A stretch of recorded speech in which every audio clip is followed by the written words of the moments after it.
Hello dear friends, Barbara O'Neill here. Today we will explore natural remedies for a sore throat and discuss effective natural ways to soothe discomfort while supporting your overall health. If you found this video helpful, please like, share and subscribe. Your support allows me to continue helping others. Thank you. My trusted friends, Dr. Owen and Dr. Linda are joining me in today's presentation to add depth and insight to the discussion. I hope you will enjoy it. Hey there, and welcome to a deep dive into natural remedies. We're going to be exploring the healing power of the onion. And by the end of this, you might just want to stock up on onions. Yeah, you're not kidding. Barbara O'Neill, she really opened my eyes to onion's hidden talents. I mean, who knew it could potentially help with everything from earaches to coughs? Okay, so onions for earaches. I have to admit, my first thought was, isn't that a bit old-fashioned? But then I heard about Barbara's experience with her baby James. Weeks of earaches, countless sleepless nights, antibiotics that didn't seem to be working. Yeah, it's the story so many parents can relate to, that feeling of helplessness when your little one is in discomfort. And that's where the wisdom of generations past comes in. Barbara's 86-year-old neighbor suggests a simple onion poultice. An onion poultice. Sounds a bit like something out of a medieval remedy book. Right. So she basically steams an onion, wraps it up, and places it gently on baby James's ear. Yeah. And get this, he sleeps peacefully for 2 hours straight. You can use onion cooked or you can use it raw. So we'll begin by looking at the cooked onion, and you steam it just like that with all the skin on top, because the bottom will hold everything in place. And ideally you steam it or you dry bake it. If you boil it, some of the healing properties are going to go into the water. And when it's hot and soft, you cut it in half, so what you're looking at is the rings.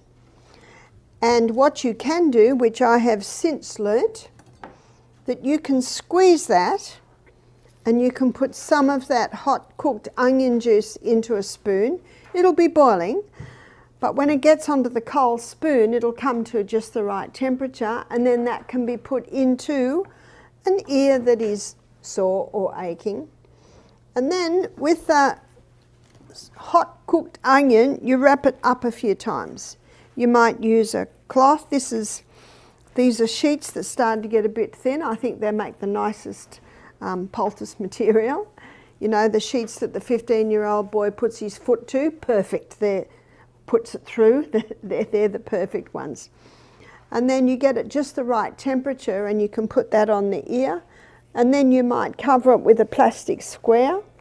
It needs to have a plastic square on it to keep it warm, because when it gets cold you have to remove it. Some people will put a beanie on. I know when I first did this on my son, the first poultice I ever did, I think James just turned 45, something like that, so this is when he was 2, I had him breastfeeding, and I had the onion against my arm and against his ear so I could gauge the heat of it. And if it's too hot, he'll quickly tell you, isn't that right? And he fell asleep. And when I laid him down on the onion on a towel folded up about 4 times, because I knew that would, his little hot body on that, the onion, that would keep it warm. And he slept for 2 hours. And when he woke up, he was very happy. And he's never had another earache since. Wow. The warmth alone, that can be incredibly soothing. And you have to wonder if there's more to it than just that. That's what I was thinking. Is there actually something in onions that helps with earaches? Well, onions contain compounds that may have antimicrobial properties. More research is needed to understand exactly how it works, but it's possible that when heated, these compounds are released and they may help fight infection. So it's not just an old wives' tale. There could be some real science backing it up. Yeah. And the warmth probably plays a big role too. Absolutely. Heat is known to increase blood flow, which can help reduce inflammation and pain. It's like a comforting all-natural heating pad. So we've covered onion poultices for earaches, but Barbara doesn't stop there. She also talks about using onions for coughs. And this one is interesting. Apparently it involves putting chopped onions on your feet. I know it sounds strange, right? It definitely does sound like one of those home remedies that makes you scratch your head. But before we just dismiss it as an old wives' tale, remember how we were talking about traditional knowledge? Well, this foot poultice idea might actually be connected to reflexology. Right. Reflexology. where different points in your feet are thought to correspond with other parts of your body. Yeah. I've heard of it, but to be honest, I don't really know much about it. It's a fascinating practice, and it has a long history, though I will say the scientific evidence for it is still being explored. Basically, the idea is that by applying pressure to specific points on the feet, you can stimulate healing and balance in other corresponding organs and systems. So applying chopped onions to the feet, Uh-huh. even though it's for a cough, Yeah. it might actually be working on those reflexology points. Exactly. It's like sending a signal to the body to try to alleviate the cough. And you know what's interesting? Barbara actually used this method on her 3-year-old grandson who was up all night coughing. And after the onion foot poultice, he slept soundly. Wow, that's pretty convincing anecdotal evidence. But I have to admit, I'm not sure if I'm ready to swap my cough drops for onion-scented socks just yet. I hear you. So we're going to put this on the bottom of the feet. And we get a cloth and we put the chopped onion on. Depending on the size of the foot, maybe this was for a little 2-year-old. And you put the foot, the skin of the foot, straight onto the onion. And then you'll wrap this around the foot. Or what some people will do is put a sock on and just put it down the sock. But then put a plastic bag on that. And you leave it there all night. And I remember being with my daughter and her little boy James. He was 3 at the time. He had a cold and he was coughing. She gave him a hot bath and put him to bed. And he coughed and coughed. After half an hour, still coughing, because we just thought, he'll fall asleep in a minute. But we could see he wasn't going to fall asleep. So we got him up and we got a small onion, cut it in half, and put one on each foot, and put a sock over the plastic bag, I think, and put him back to bed. Not one more cough. Not one cough all night. You almost have to experience it to see how amazing it is. See, the biggest pores in the whole of your body are in the soles of your feet. And anything that touches the soles of the feet, the body will absorb. That's why I'm very fussy about my footwear and about my socks. Because you have nylon socks and your feet get hot, your body's going to absorb that nylon, the chemicals from the nylon.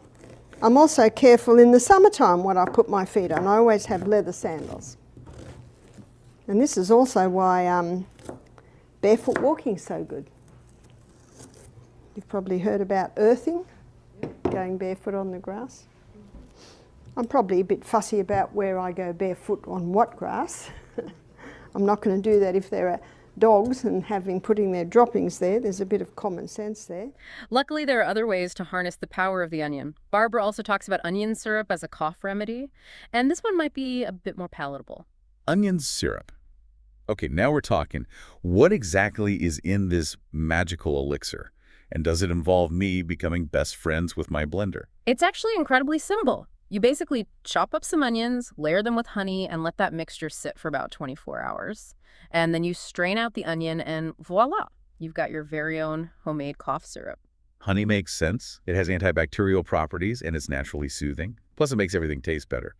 But it also makes me wonder, does this go beyond just onions and honey? Have people been using food as medicine for a long time? Absolutely. The use of food as medicine has a really long and rich history across so many cultures. I mean, for centuries, people have recognized that certain foods have healing properties, and they've used them to treat various ailments. Okay, so now we're moving from medieval remedy books to ancient wisdom. It's amazing how these traditions persist. Now I'm going to make an onion cough syrup. So there's lots of things you can do with onion. So I've chopped up an onion and I'm going to put approximately a teaspoon of honey on top of there, and then another layer of onion, and then another teaspoon of honey, and another layer of onion. I'm starting to cry. If you don't cry when you cut up the onion, that's a worry. It must be an irradiated onion. And you keep doing this until you've filled your jar. This is just the right amount. And then you let that sit for 24 hours. After 24 hours, you will have a syrup. So this time tomorrow night, we can have a look at this, and you'll see that there's a syrup formed. So at the moment, we've just got this thick, gooey, sticky honey. Now on top, I should do about 2 teaspoons. At the moment, we've got layered in the jar, thick, sticky honey. And if I move it, I don't see any fluid there. I've just got thick, sticky honey and chopped onion. By the end of our lecture tonight, when I tip that up, you'll see a clear, fairly runny fluid. That's the syrup starting to form. And by tomorrow night, that's 24 hours, you'll see a fluid that comes up to about here. It'll be like an amber, very runny fluid, and that's your onion syrup. And you can strain your onion out, and you can keep that cough syrup in your fridge. Well, I don't know how long you can keep it in the fridge because it never lasted long in my house. But a German lady said, I've had a jar in my fridge for 8 years. Excuse me, the onion got my respiratory going. So that's the onion. But aside from earaches and coughs, are there other things that onions can help with? Well, remember when we talked about how onions can absorb those volatile compounds that cause odors? Turns out that property isn't just limited to your fridge. Wait, so you're saying onions can help with other odors too? I know they can make your eyes water, but I didn't know they could tackle other strong smells. Yeah, it's true. It all goes back to those volatile compounds. Onions are like odor magnets for those things. So like if I chop onions while I'm cooking fish, it'll help get rid of that fishy smell. Exactly. And it's not just cooking smells. People have used them to absorb paint fumes or freshen up musty rooms, even to get rid of odors in trash cans. Interesting. It's like a natural air freshener right in your pantry? Yeah. Though I'm not sure I want my house to smell like a giant onion dip. Well, the good thing is that the onion itself absorbs the bad smells. So you're not left with an onion smell afterwards. It's more about getting rid of those unpleasant smells rather than masking them. Okay, that makes sense. So now we're going to have a look at the raw onion. And it's quite possible that I might start crying, is that right? So when you cut up an onion, the onion juices, they loosen up the mucous membranes, and that's a clear indication that this raw onion is very good for colds. So if you've got a cold, cut up some onions and you'll breathe in the onion fumes. But what I'm first of all going to show you is what you can do for a sore throat. You can finely slice the onion, so get a few fine slices.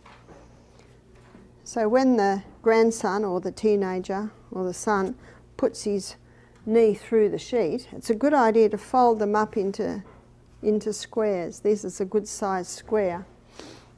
So we're making an onion poultice for the throat now, sore throat, and you just lay those little onions down like so, and then you pull the cloth over top and bottom, and then put that round the neck. And then you might cover that with a scarf, or you might cover it with a little bit of plastic and then a scarf, and you can leave that on overnight. Your bed partner might complain about your perfume, but it eases a sore throat. I've had mothers say, my child's got strep throat, strep throat. I think, strep throat? What's this strep throat? It's just a sore throat. But obviously they've had a test and it's streptococci. It doesn't matter what it is, this will help it. So my children had sore throats, they had colds, they had everything that children usually get, and I never gave them drugs. I just used to use these simple, natural treatments. And I see them with their children today. They're doing the same thing to their children that I did to them. Why are they doing that? Because it works.